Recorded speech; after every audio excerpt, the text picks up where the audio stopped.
This year, let me start with Christian McCaffrey. He only played 4 games last year. Very, very difficult season. Ever since that Week 1 Monday night game where he was a surprise inactive, ended up on IR. We know the whole story. How has he looked so far, and does it look like he's all the way back to what he once was? Yeah, it's hard for me to say he's all the way back, but he's when you think about that 2023 season he had, I mean, it was spectacular. It was really freaking good, and he's 2 years older, so it's hard for me to say that he's, what he was in 2023, but he's close. And he's been healthy. He's been healthy really since, the when he got back into the lineup last year. He had that knee injury, non-surgical knee injury against the Bills when it was a Sunday night game in the snow, and he started to look like the old, the Christian McCaffrey of the previous season. And, in a way that might have been kind of a blessing in disguise because, what like I said, it wasn't a serious knee injury, but it just forced the 49ers to just say, "Okay, that's it. Shutting you down. We'll see you back when the offseason program begins in 2025." So, he's looked good. They give him rest. They don't feed him the ball and practice every rep. He'll practice about 2 or 3 practices, and then they shut him down and just have him working. They have Kittle on a schedule like that. They have Trent Williams on a schedule like that. They even have Nick Bosa on a schedule like that. So they're very cognizant of these are the guys, this is the core. These are guys that, it's a long season, so we need to keep these guys fresh and healthy. And so he looks like Christian McCaffrey, and he is vital. There's no question about it. You look at last season, or let's go back to 2023. He scored 18 touchdowns in the red zone, and I think 24 touchdowns total. That sounds about right. And last year, their struggles are in the red zone, and he helps out everybody. I mean, think about it, he helps out Purdy because Purdy last year was running around and trying to make plays. He really didn't have a check down option in the passing game. So McCaffrey helps Purdy from that same standpoint.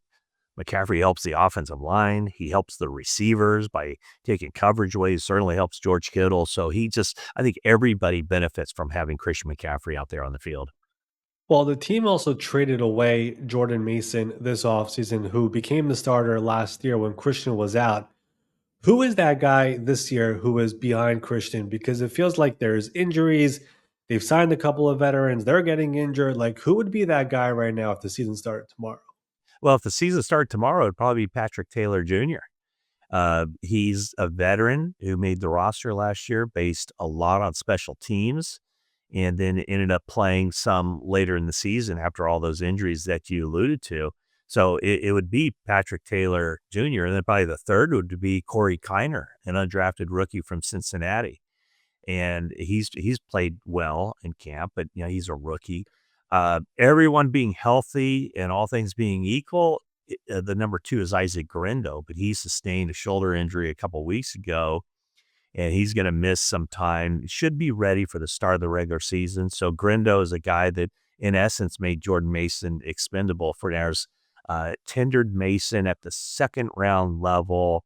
They never intended on paying him. I think it was like $5 million, Five. whatever that tender is.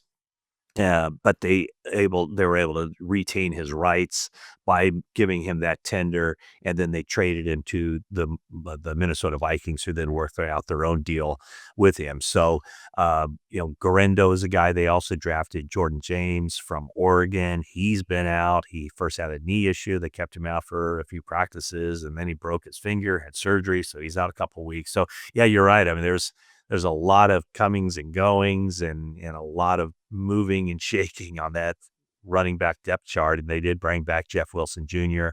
This week, and probably seen as he'd be considered a long shot to make the roster, but they need people to practice, and he's somebody who can step right in, and they don't have to slow down drills or anything because he knows what he's doing.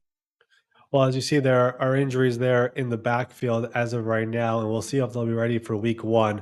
The pass catching landscape right now is all over the map. I mean, Kyle Shanahan said that Brandon Aiyuk at the earliest will be back in week 6, might be longer than that. Jawan Jennings dealing with this calf issue. He also wants a new deal.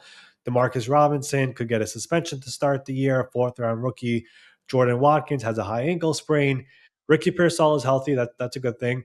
But what's the story here when it comes to the receivers entering this season?